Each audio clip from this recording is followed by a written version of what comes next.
Do I get a say in all this? It's almost morning. Time to go. I'm coming for you.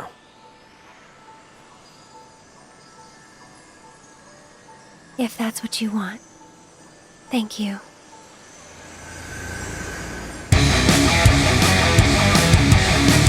But quickly, just to go over this review, this is a spoiler review of Final Fantasy VII Remake.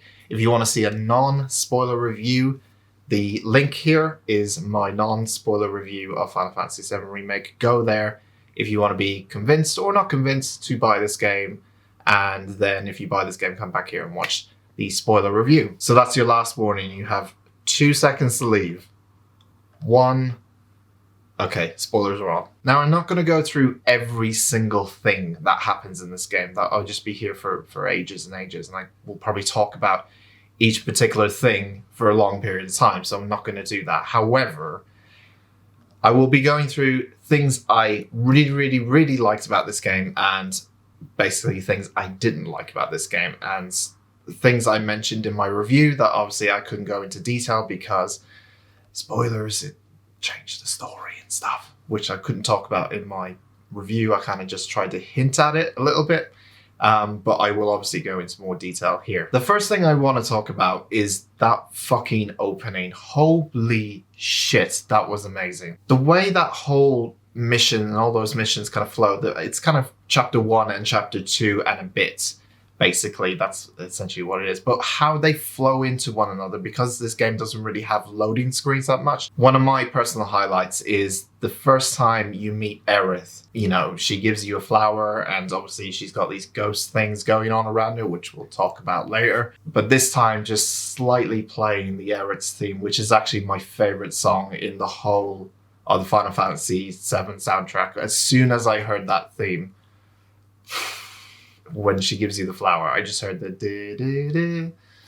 and I was just playing it with my girlfriend, and I turned to her and went, oh my god, they did it. They played the song. I think I speak for everyone when I say that the first few hours, especially for Final Fantasy VII fans, the original fans, that was just a nostalgic bomb thrown at you really heavy, and I wouldn't be surprised if a lot of people didn't get very emotional, especially in that opening 2-3 hours. Part of this is the music and the way especially is executed in the streets of Midgar. Now, the section where you're walking around and you see the disasters and all these people crying and stuff, and the music, especially in that bit where it's just this really dark, mysterious turn for everything, and it's just like, whoa. The impact of what we're doing here is a lot more, I guess, in your face than it was in the original. And on top of that, the music playing through that whole sequence is so good. And it gets even better when they start playing around with the main battle theme, Those Who Fight. So you actually hear Those Who Fight battle theme throughout the street sections of Midgar when you're fighting Shimra. But you don't really hear the full version of it. There's different versions coming around. There's like this when you're walking around, you hear a slightly lower down, or just the tempo's kind of slow down a little bit, where it's going and then as soon as you get into battle, it just raises up the volume. The orchestra kicks in. Holy fuck, it's amazing. And the fight, especially after you meet Aerith, I had this wave of endorphins as the music kicked into the full version, or at least the proper version, or most of it, of Those Who Fight, and holy shit, it felt amazing. I think for me, this is one of the best bits of the game for me, especially as a fan. The first couple of hours, my brain couldn't comprehend just the amount of detail and everything I saw, and it just didn't feel real to me until I got to Sector 6 slums or something like that. It didn't feel real until a couple of hours when I realized, holy crap, I'm playing Final Fantasy VII Remake of a game I played 20 years ago, and look at it. It looks fucking gorgeous. Honestly, it's one of the best openings I've played in a video game in a long time. Originally, when I first did my first playthrough, I'm actually doing my second playthrough at the moment on hard mode, but on my first playthrough, I didn't really give, I guess, the side missions a chance. They felt very, not inspiring or anything. And I did the cat mission, which was kind of funny and all that kind of stuff. But yeah, they weren't, you go places, you attack an enemy, and then you get a reward. But I like the fact that I guess sometimes they're chained together, some of these side missions, so you have like different stages of them. So it's not just a case of like going here, fight this, come back, get your reward. So the side missions are okay. Like I expect them to be okay. I think the majority of people did as well.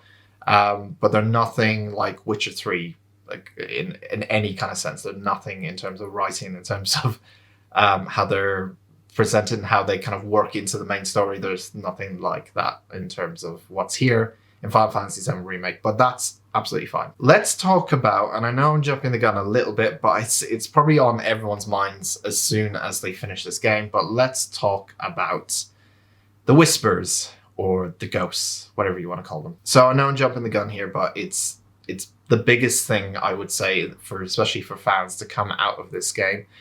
It's one of the things that after I finished was one of the things that gave me that empty feeling when I finished the game, because of what the ghosts represent, or the Whispers represent, essentially.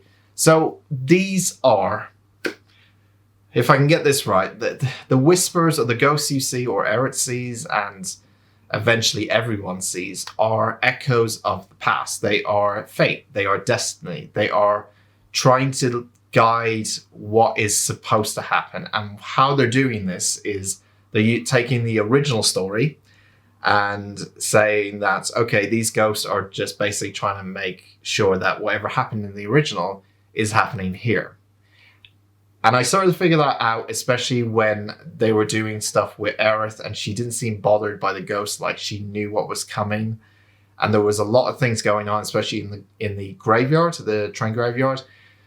I started to think, and the flashbacks, obviously, of the old game that were coming through, and things that were coming up very early, like Sephiroth, and oh my god, he's there within the first 2 hours. After having a couple of days to think about it, I'm not as dramatic as I was then, but I do feel like I'm still a bit scared about where they're taking us with this. There was a lot of shots, especially showing Zack at the end, that's just way too early for me and stuff.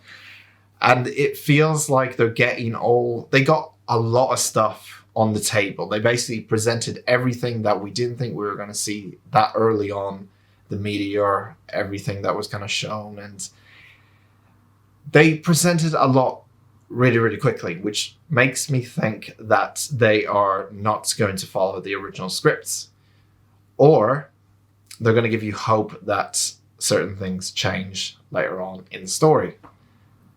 You kind of know what I mean there. So in a way, it makes the experience, not just for new people, but for old-timers like us, a way of experiencing Final Fantasy VII in a new way, but there will be nostalgic nods to a lot of things. Location-wise, we're probably going to go to the same locations, meet the same characters. Cat 6 was actually in the end of Final Fantasy VII Remake at the end scene, which I was like, holy shit, he's there? What the hell? There's a lot of stuff. Obviously, Red 13, we still have to go through that with Cosmo Canyon, go to the Golden Saucer, all those kind of stuff, all that kind of locations that we all know and love from the original game.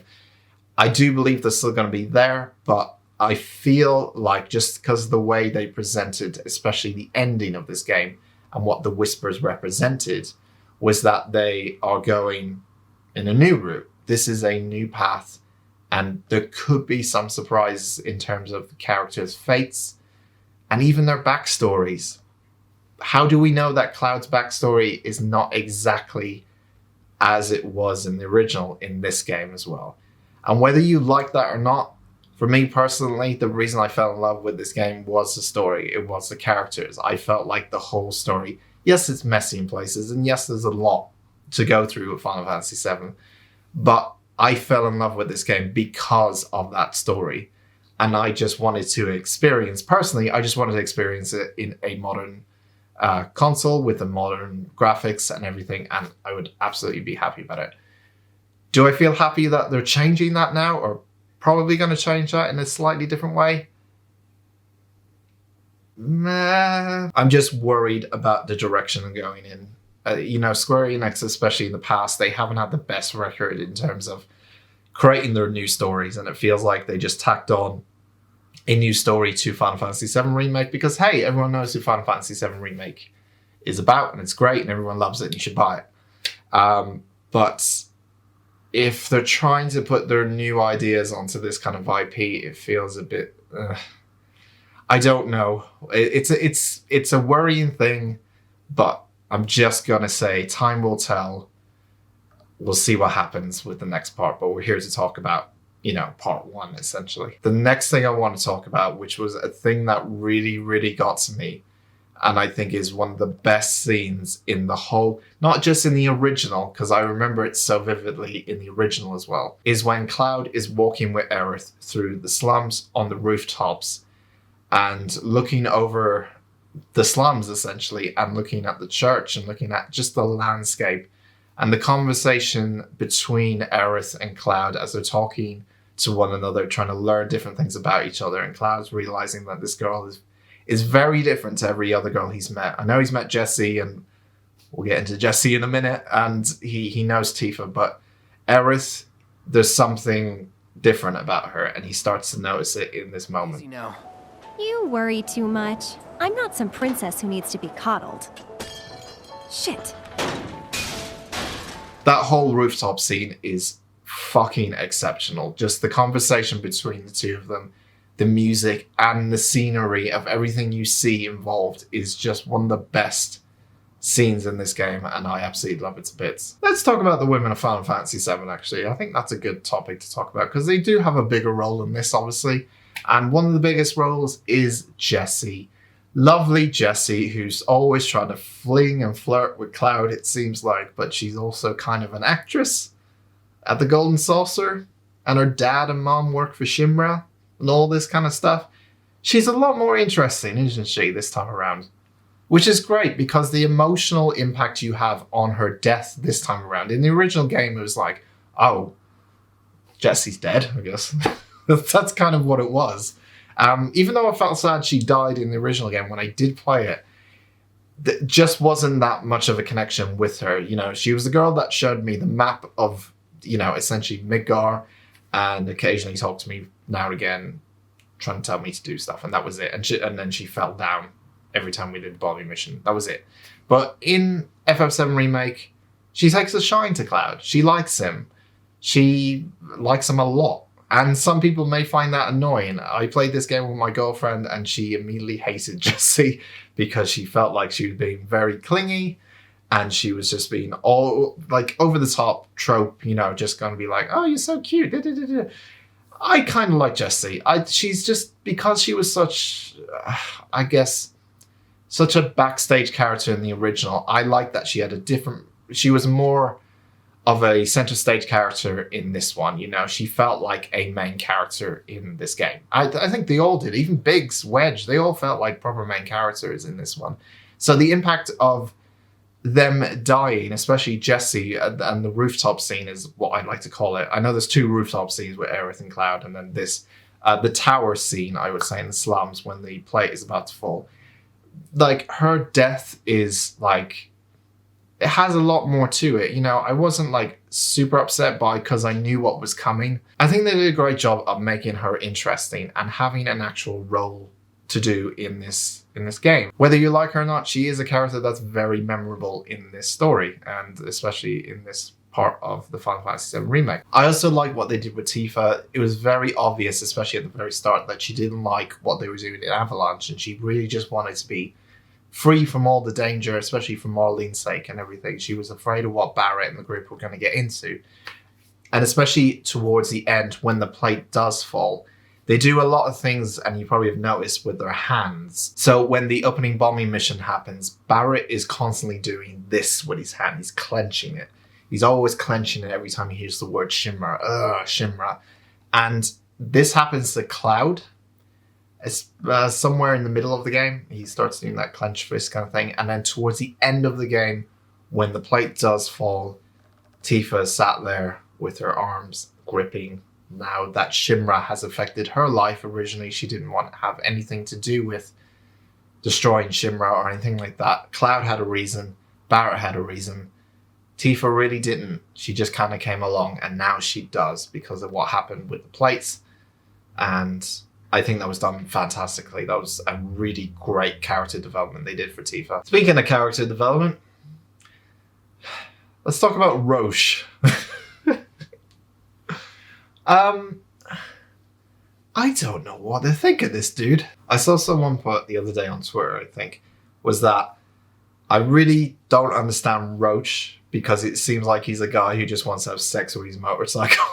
And I couldn't agree more, honestly. Roche it seemed like he was going to be quite a big thing in this game. And you only really meet him twice, and then he just goes away.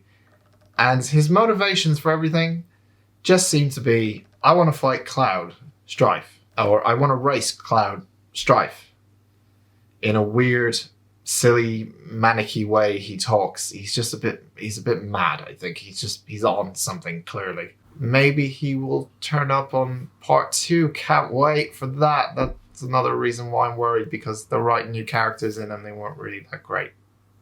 Just saying. Roche is bad. He had nothing to do. He had no significance. Maybe he does play a bigger role, but oh yeah, I can't wait for him to come back because, oh god, he was an interesting character, wasn't he? He had nothing to do here. All right, I'm going to skip into kind of the middle of the game and I'm going to talk about Wall Market. Yay, everyone's favorite place for Cloud to get dressed. But anyway, the whole Cloud getting his dress scene, perfect. Absolutely perfect. It starts off with, and I'm so glad they didn't take this goofiness out of Final Fantasy VII. You know, it does remind me of Yakuza games a lot because they have like similar things. They have like very serious drama side, and then they have goofy stuff. And I love having that in the same game. I know a lot of people go, oh, well, the tone is quite off and stuff. But if the tone is serious all the time, it just kind of ruins it. I like having those light moments every now and again. Some people are different, I understand, but that's kind of what FF7, especially Japanese games, are really, really like. But yeah, it starts off with a dance scene and a dancing mini game. And then he gets his dress, and God, he looks adorable. And I love this whole entire scene, especially afterwards, where he just walks out of the Honeybee Inn and he is ignoring Aerith and not talking to her while he's walking away in this dress. It is done so, so well. And I'm so surprised they didn't tone it down at all.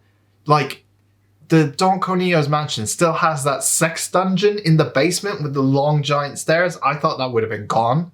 Nope, it's still there, and it's still got stuff in there. I'm very surprised they didn't tone it down, so that's a thumbs up from me for keeping your sex dungeons. Subscribe.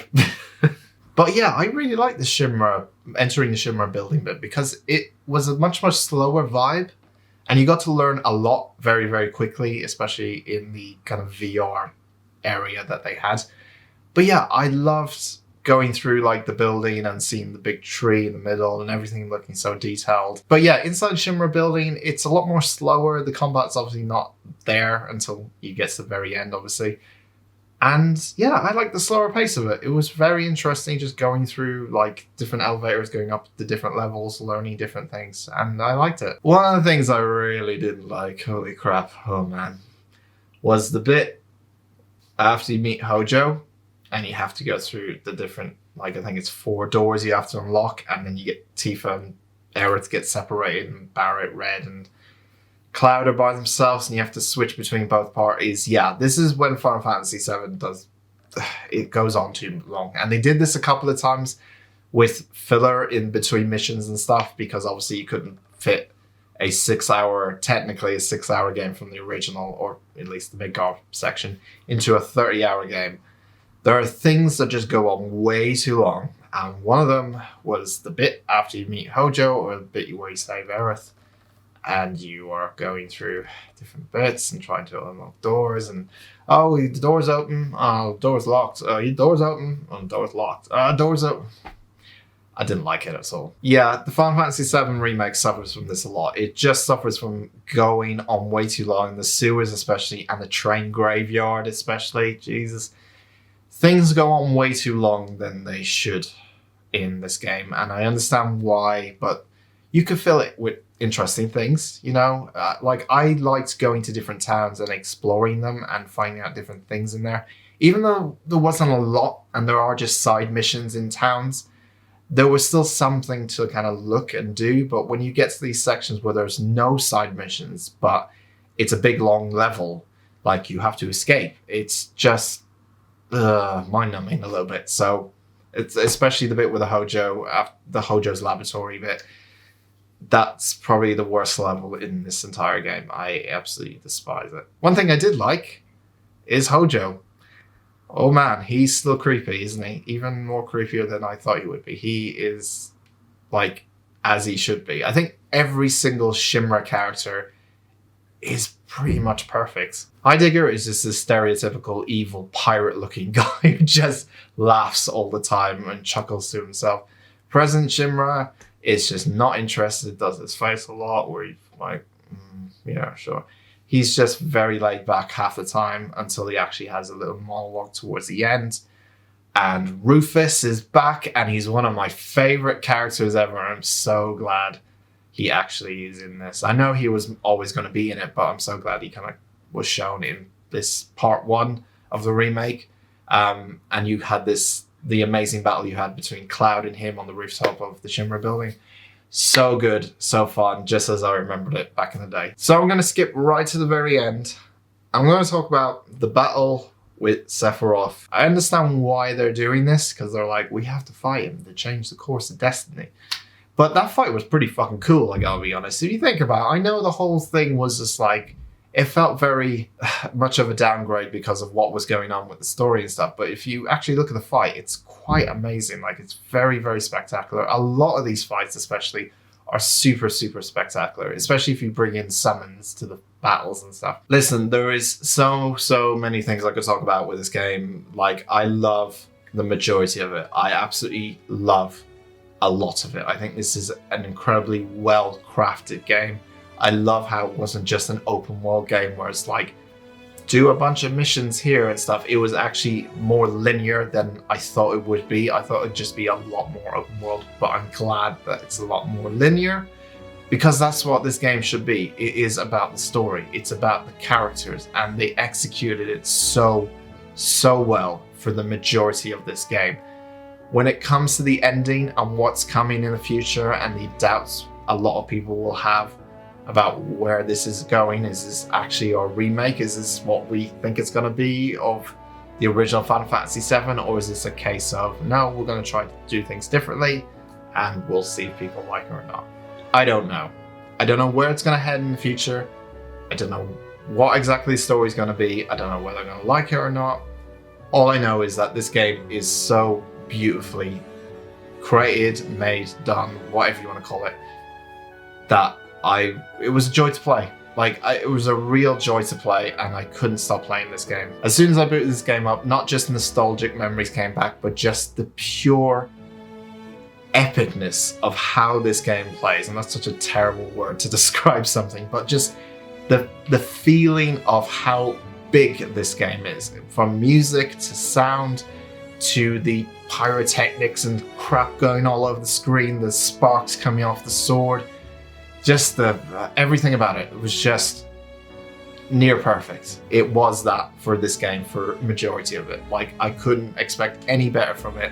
It surpassed my expectations in a lot of places, and in some places it didn't, but I enjoyed the hell out of this game. It's absolutely, if not one of the best games of the year so far. Thank you very much, guys, for watching this spoiler review of Final Fantasy VII. If you did or did not enjoy Final Fantasy VII, please leave me a mini review of what you think about the game in the comments below. And also, if you want me to do more of these spoiler reviews about especially new releases, I'll put them out about a week or so after the game actually comes out, so you don't accidentally click on it or it auto plays on this video or something.